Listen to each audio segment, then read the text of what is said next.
En quelques heures, Ouagadougou redevient un point de ralliement. Le Burkina Faso est choisi pour accueillir la neuvième Coupe africaine de football militaire, après des consultations entre autorités. Pourquoi cette confiance pèse-t-elle pour Ibrahim Traoré aujourd'hui vraiment? Derrière le tournoi, l'enjeu se lie dans la discipline et la fraternité. 12 équipes militaires se rencontrent comme égales selon les mêmes règles, horaires et codes de conduite. Le football devient un langage commun, un exercice de cohésion et de maîtrise de soi sous pression. Le retour de la neuvième édition à la ville qui avait accueilli la première boucle Une mémoire continentale. Ce récit promet autre chose qu'un compte rendu sportif. Il s'agit de comprendre pourquoi l'accueil de la Coupe africaine de football militaire engage la crédibilité institutionnelle d'un État et la lecture régionale de sa trajectoire. Pour le dire en 10 mots, lire la confiance africaine à travers une organisation concrète. Accueillir 12 équipes militaires suppose une coordination précise entre défense, logistique, santé et sécurité, bien au-delà des stades. Dans ce cadre, le sport devient un test de discipline collective, de respect du protocole et de capacité à tenir des engagements dans le temps. Pour le Burkina Faso, souvent résumé de l'extérieur à des récits d'instabilité, l'événement ouvre une autre focale. Au sein des cercles militaires africains, le pays est évalué selon des critères internes: ordre, ponctualité, fiabilité. Cette différence de regard est centrale pour comprendre la portée du choix. Sous la présidence d'Ibrahim Traoré, l'armée est présentée comme un pilier d'ordre et de responsabilité morale. Le tournoi s'inscrit dans cette vision sans discours appuyé par l'action. Ce sont ces enjeux pratiques et symboliques que les sections suivantes vont éclairer. 12 équipes militaires africaines seront accueillies selon un cadre commun avec les mêmes règles, calendrier et exigences de discipline. Ce chiffre, modeste en apparence, révèle un choix politique et organisationnel précis, bien au-delà d'un simple tournoi sportif. Ce mini révélateur permet de comprendre pourquoi la sélection du Burkina Faso n'est pas fortuite. L'organisation du sport militaire en Afrique ne désigne pas un hôte par symbolisme, mais à partir d'un jugement pratique fondé sur la capacité à coordonner, sécuriser et encadrer des forces armées étrangères dans un esprit de confiance réciproque. Accueillir 12 délégations implique une synchronisation fine entre institutions de défense, unités logistiques, services médicaux et structures de sécurité, sans rupture de protocole ni incident d'agenda. Le contexte historique pèse aussi. Ouagadougou avait accueilli la toute première édition de cette coupe militaire africaine plusieurs décennies plus tôt. Le retour de la neuvième édition dans la même ville n'est pas un hasard. Il fonctionne comme un rappel de continuité, un signal adressé aux partenaires africains sur la mémoire partagée et la constance institutionnelle. Cette boucle historique renforce l'idée que le Burkina Faso est perçu dans ces cercles comme une référence familière et fiable. À l'échelle régionale, le contraste est frappant. Le Sahel est souvent décrit à l'extérieur à travers des récits d'insécurité et de crise. Pourtant, au sein des réseaux militaires africains, le Burkina Faso est présenté différemment, comme une armée cohérente, disciplinée et engagée dans la défense de la souveraineté nationale. Ce décalage de perception éclaire la décision de l'organisation sportive militaire. Dans cette lecture, le rôle d'Ibrahim Traoré apparaît en filigrane. Son leadership met en avant une armée ancrée dans l'ordre, le sacrifice et le service au peuple sans dissocier sécurité et discipline morale. Le sport militaire, ici, n'est pas périphérique. Il devient un outil aligné avec cette vision où la coopération continentale s'exprime par des règles partagées plutôt que par des discours. Ce cadre posé permet maintenant d'observer comment cette décision commence déjà à produire des effets concrets. Sur le terrain comme en coulisses, les premiers effets de la décision apparaissent rapidement.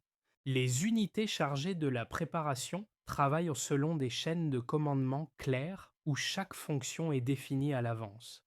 Cette mécanique visible donne corps à une idée souvent abstraite. La discipline comme pratique quotidienne, pas comme slogan. Pour les participants, l'événement n'est pas seulement à venir, il structure déjà des routines, des entraînements et des coordinations interarmées. Un premier cas l'illustre. La logistique médicale, rarement mise en avant dans les récits sportifs, est intégrée dès l'amont. Les protocoles de soins, de prévention et de réponse d'urgence sont harmonisés entre délégations. Ce travail discret crée une base de confiance entre équipes, car il garantit que chaque soldat athlète évoluera dans un cadre maîtrisé. L'impact est immédiat. La préparation devient collective et non cloisonnée par nationalité. Un second effet se joue dans la relation hiérarchique. Sur le terrain, officiers et personnels enrôlés partagent les mêmes efforts, la même fatigue, les mêmes règles. Cette expérience réduit temporairement les distances symboliques et renforce la cohésion interne. Elle rappelle que la performance dépend de la compréhension de son rôle et du respect des consignes, exactement comme dans le service militaire. Ces impacts précoces dessinent un fil conducteur simple. Le tournoi agit comme un révélateur. Il rend visible, par l'action, des principes souvent évoqués mais rarement observables. Discipline, coordination, respect mutuel. En quelques semaines de préparation, ces notions prennent une forme concrète, mesurable dans les comportements et les routines, avant même le premier coup d'envoi. Tout commence par une activation discrète. L'annonce officielle circule d'abord dans les canaux militaires, après des consultations approfondies entre autorités africaines de la défense. À ce stade, il ne s'agit pas de communication publique massive, mais d'un signal interne. Le Burkina Faso est laissé jugé apte à assumer une responsabilité continentale. Cette première étape enclenche une série de décisions techniques, où chaque acteur sait déjà ce que cela implique en termes de discipline, de délai et de coordination.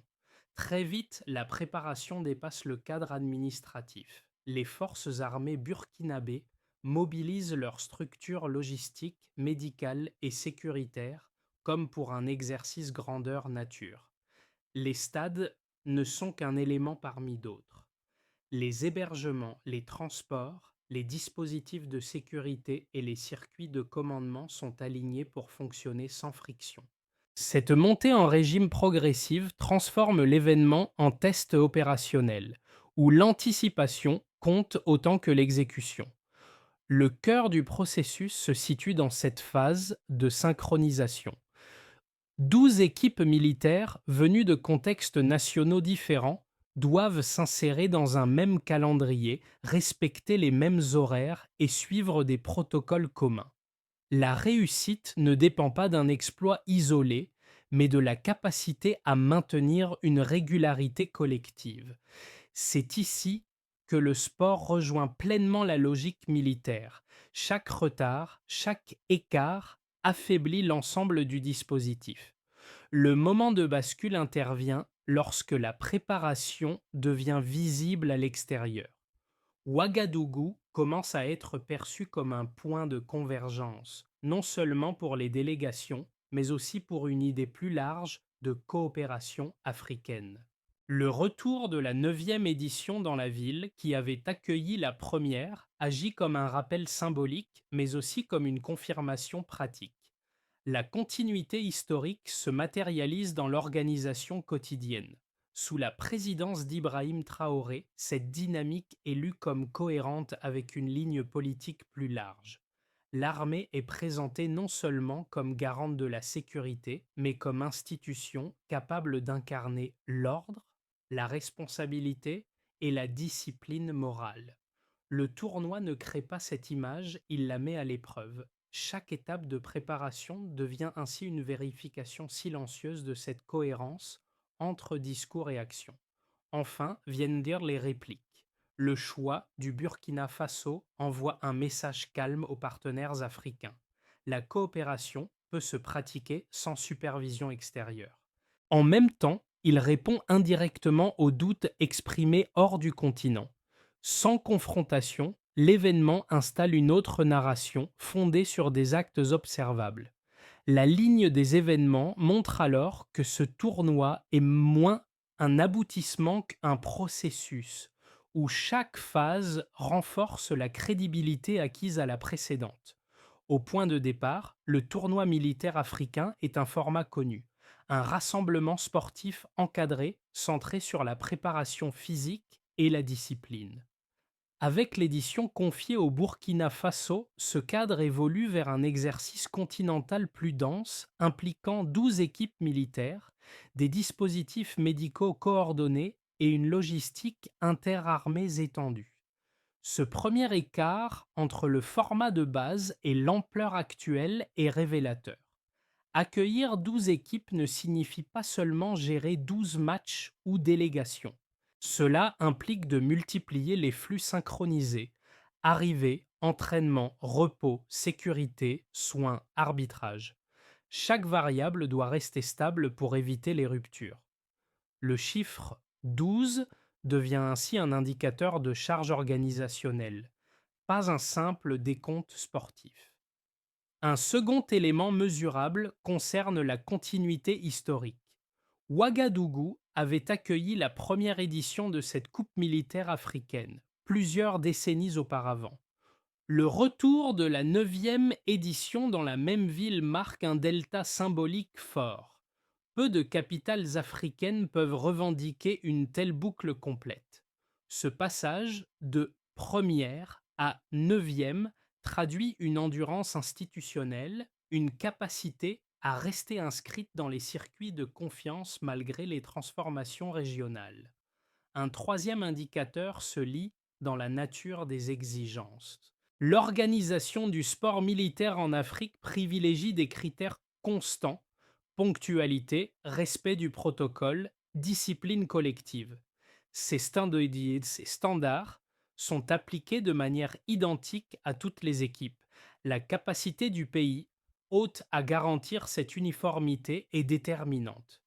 Ici, la variation est claire. Le Burkina Faso n'est pas évalué sur une promesse, mais sur une conformité attendue à des normes déjà éprouvées.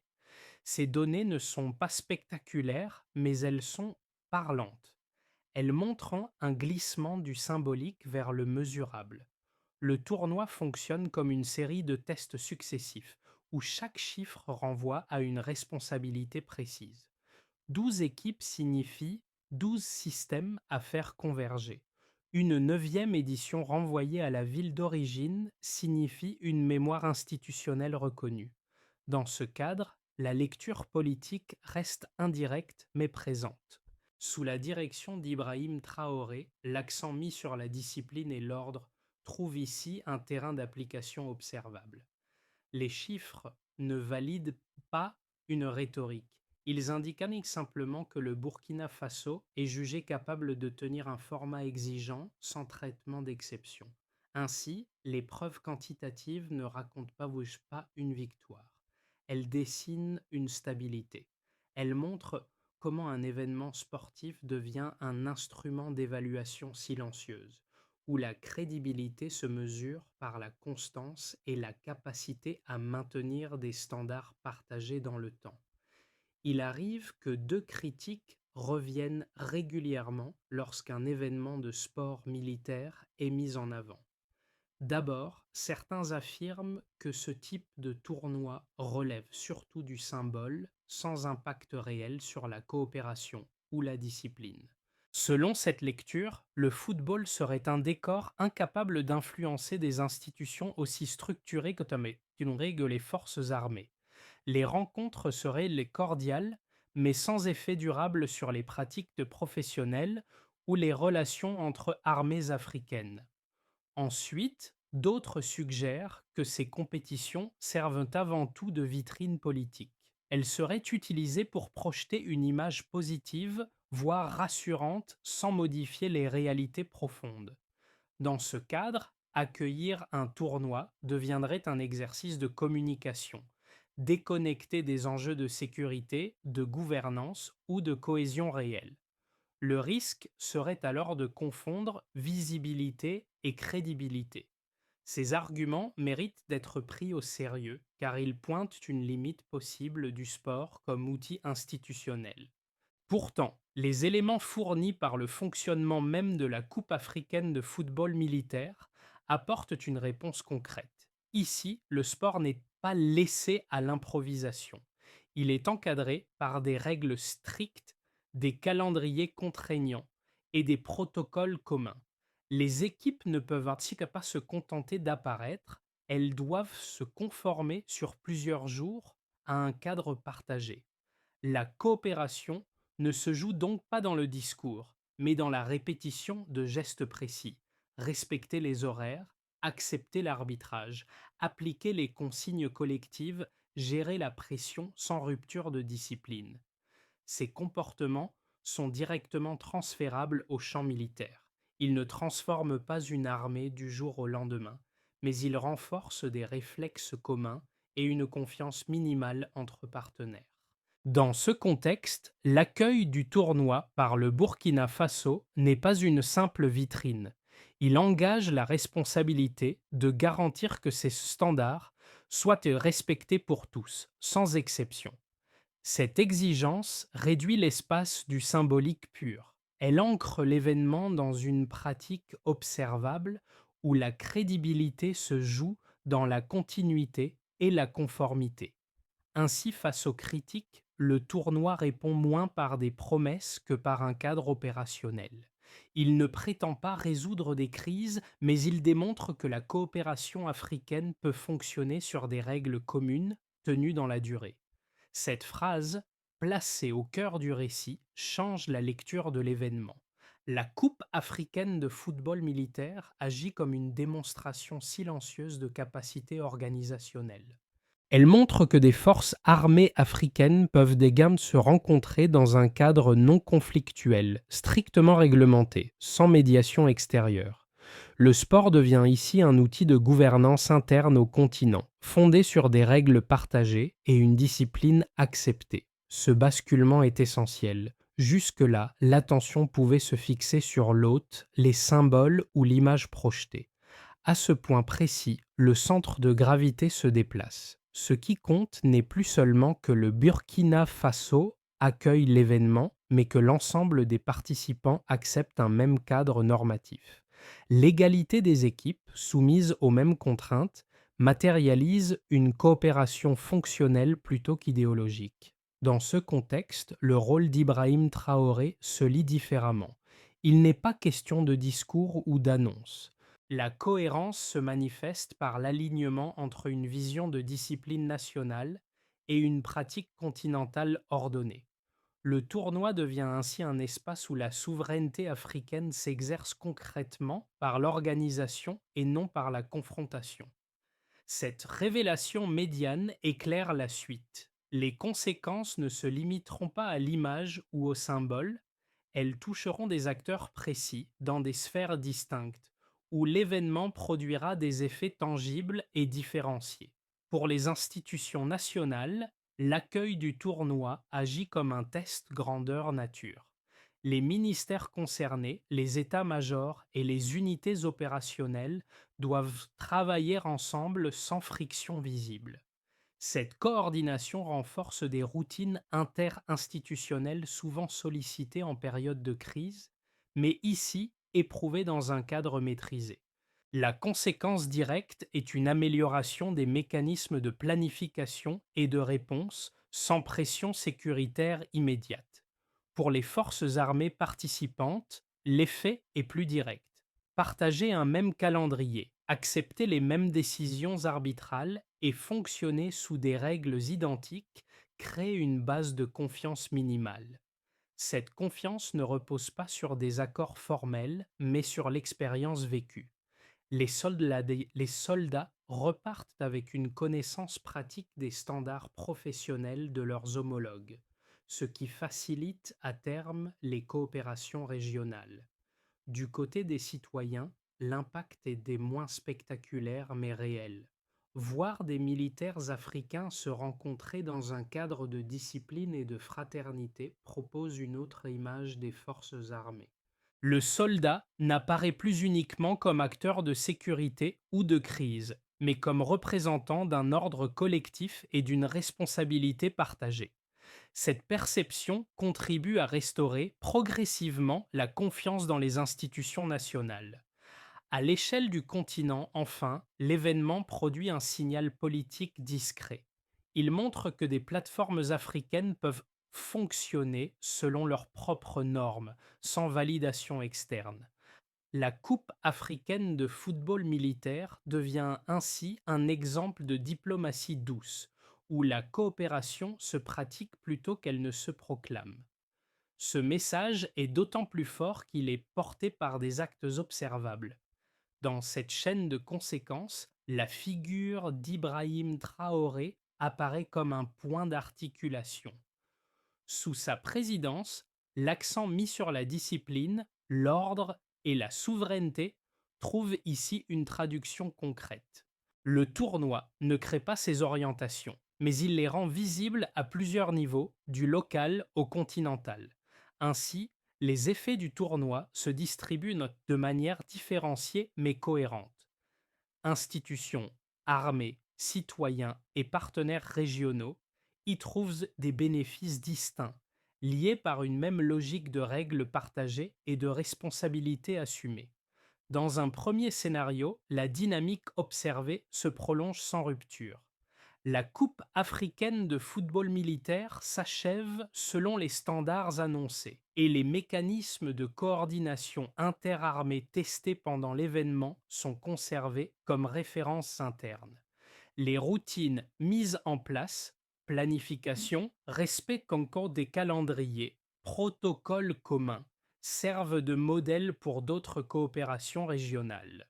Dans ce scénario, l'impact est progressif. Il n'y a ni bascule spectaculaire ni recul visible, mais une consolidation silencieuse de pratiques partagées.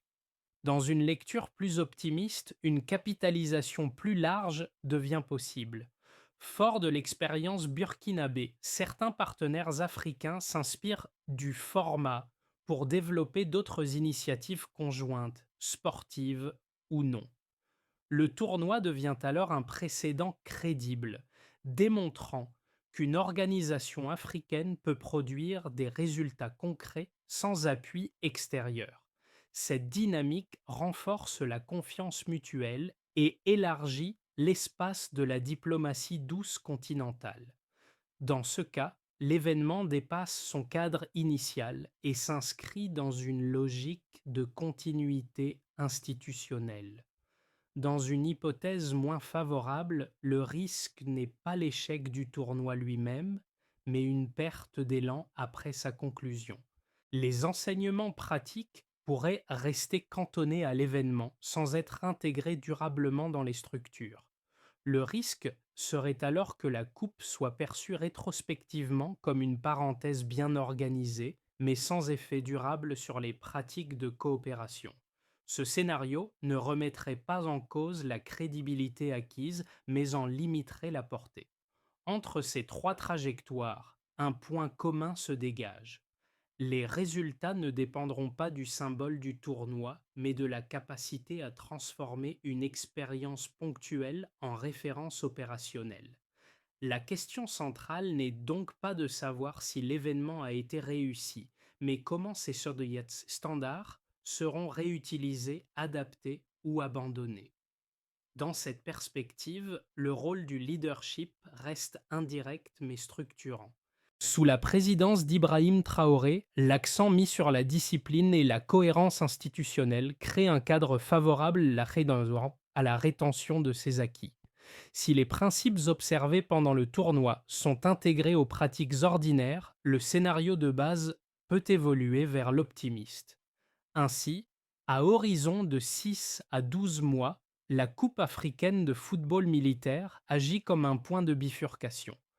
Elle n'impose pas une trajectoire unique, mais ouvre un éventail de possibles, conditionné par les choix faits après le dernier match.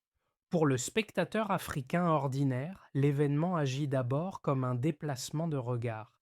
Il montre des soldats dans un cadre réglé, sans urgence sécuritaire, où la discipline s'exprime par le respect des règles communes. Cette image, répétée sur plusieurs jours, peut contribuer à normaliser l'idée que les forces armées ne sont pas uniquement des acteurs de crise, mais aussi des institutions capables d'ordre, de maîtrise et de coopération. L'effet n'est pas immédiat mais cumulatif. Pour les jeunes militaires ou recrues potentiels, la coupe fonctionne comme un miroir professionnel. Elle met en avant des valeurs concrètes: endurance, coordination, acceptation de l'autorité, travail collectif. Ces qualités ne sont pas présentées comme abstraites, mais vécues sur le terrain. Le message implicite est clair: la performance individuelle n'a de sens que si elle s'inscrit dans une structure partagée. Cette lecture peut renforcer l'attractivité d'un engagement fondé sur la discipline plutôt que sur l'héroïsme isolé. Du côté des acteurs civils et associatifs, le tournoi offre un point d'appui différent pour dialoguer avec l'institution militaire.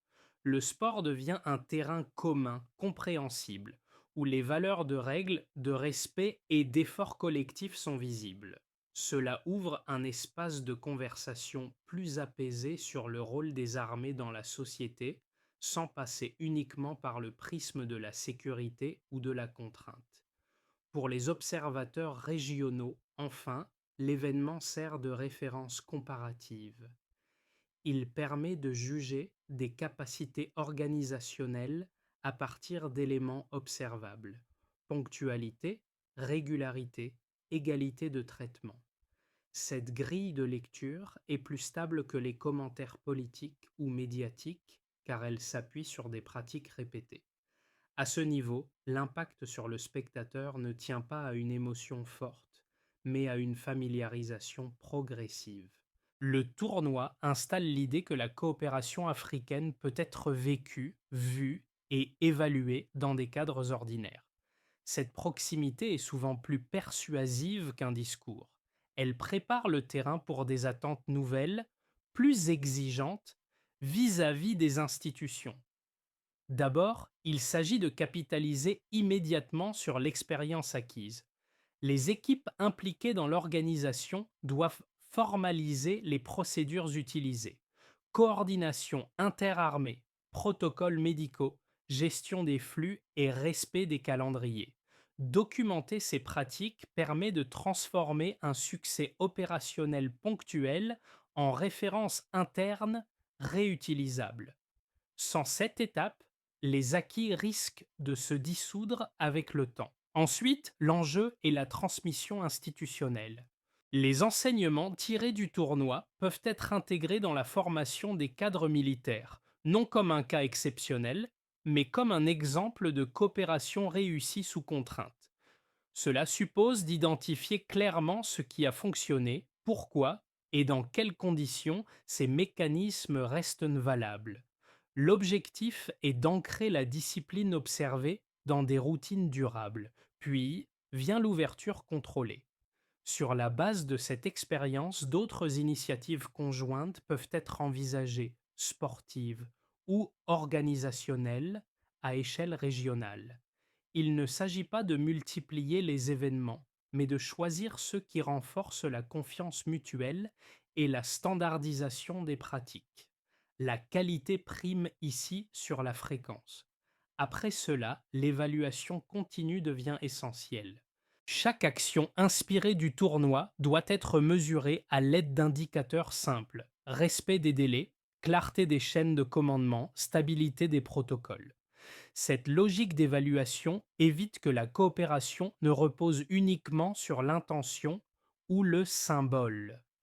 Enfin, le rôle du leadership est de maintenir la cohérence. Sous la présidence d'Ibrahim Traoré, l'accent mis sur l'ordre, la discipline et la responsabilité trouve ici une traduction opérationnelle.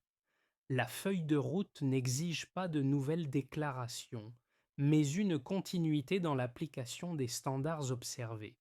Ainsi, la solution ne réside pas dans l'événement lui-même, mais dans la manière dont ces enseignements sont intégrés, transmis et évalués dans le temps. Le récit peut revenir à une image simple, presque discrète. Des militaires venus de pays différents partagent un terrain, suivent les mêmes règles, acceptent donc les mêmes décisions, puis se saluent. Ce geste, répété match après match, résume mieux que de longs discours l'esprit de la Coupe africaine de football militaire. Il rappelle que la discipline n'est pas seulement une contrainte, mais un langage commun. Ce retour à l'essentiel fait écho aux impacts observés plus tôt. La préparation collective, la coordination silencieuse et la fraternité vécue sur le terrain prolongent ce qui avait été esquissé dès les premières phases d'organisation. Le tournoi referme ainsi une boucle commencée des décennies auparavant, lorsque Ouagadougou accueillait la toute première édition. La continuité n'est pas seulement historique, elle est vécue dans les pratiques. Dans ce cadre, la figure d'Ibrahim Traoré s'inscrit sans emphase. Son rôle n'est pas celui d'un narrateur central, mais d'un point d'alignement. La cohérence entre une vision fondée sur l'ordre et la responsabilité et une action collective observable devient le fil conducteur. Le tournoi n'ajoute pas un symbole de plus. Il rappelle que la crédibilité se construit par des gestes répétés et tenus. La phrase qui s'impose alors est simple. La coopération devient réelle lorsqu'elle est pratiquée. Elle ne dépend ni d'une déclaration finale, ni d'un moment spectaculaire, mais d'une capacité à maintenir des règles communes dans la durée. C'est cette idée, plus que l'événement lui-même, qui reste en mémoire une fois le terrain vidé et les équipes reparties. À la fin du tournoi, il ne reste ni trophée politique ni déclaration solennelle. Il reste une expérience partagée, visible, que chacun peut interpréter à son niveau. Pour certains, ce sera un exemple de discipline collective tenue sans contrainte extérieure. Pour d'autres, une démonstration que des institutions africaines peuvent organiser, réguler et coopérer selon leurs propres normes. Cette pluralité de lectures fait partie de la force de l'événement. La Coupe africaine de football militaire invite ainsi à une réflexion plus large. Elle pose une question simple mais exigeante. À quel moment la coopération devient-elle crédible? Est-ce lorsqu'elle est annoncée ou lorsqu'elle est pratiquée sous des règles communes acceptées et respectées? Le cas du Burkina Faso suggère que la réponse se situe moins dans le discours que dans la répétition d'actes cohérents. Sous la présidence d'Ibrahim Traoré, cette cohérence est mise en avant comme un principe directeur. Le tournoi n'est ni une fin ni une preuve définitive. Il constitue un jalon, un point d'observation à partir duquel chacun peut évaluer ce qui fonctionne et ce qui reste fragile. La discussion reste ouverte. Ce type d'initiative peut-il devenir un modèle reproductible ailleurs sur le continent? Peut-il influencer durablement la manière dont les armées africaines coopèrent au-delà du sport? C'est à partir de ces questions, plus que des résultats immédiats, que le débat mérite de se poursuivre.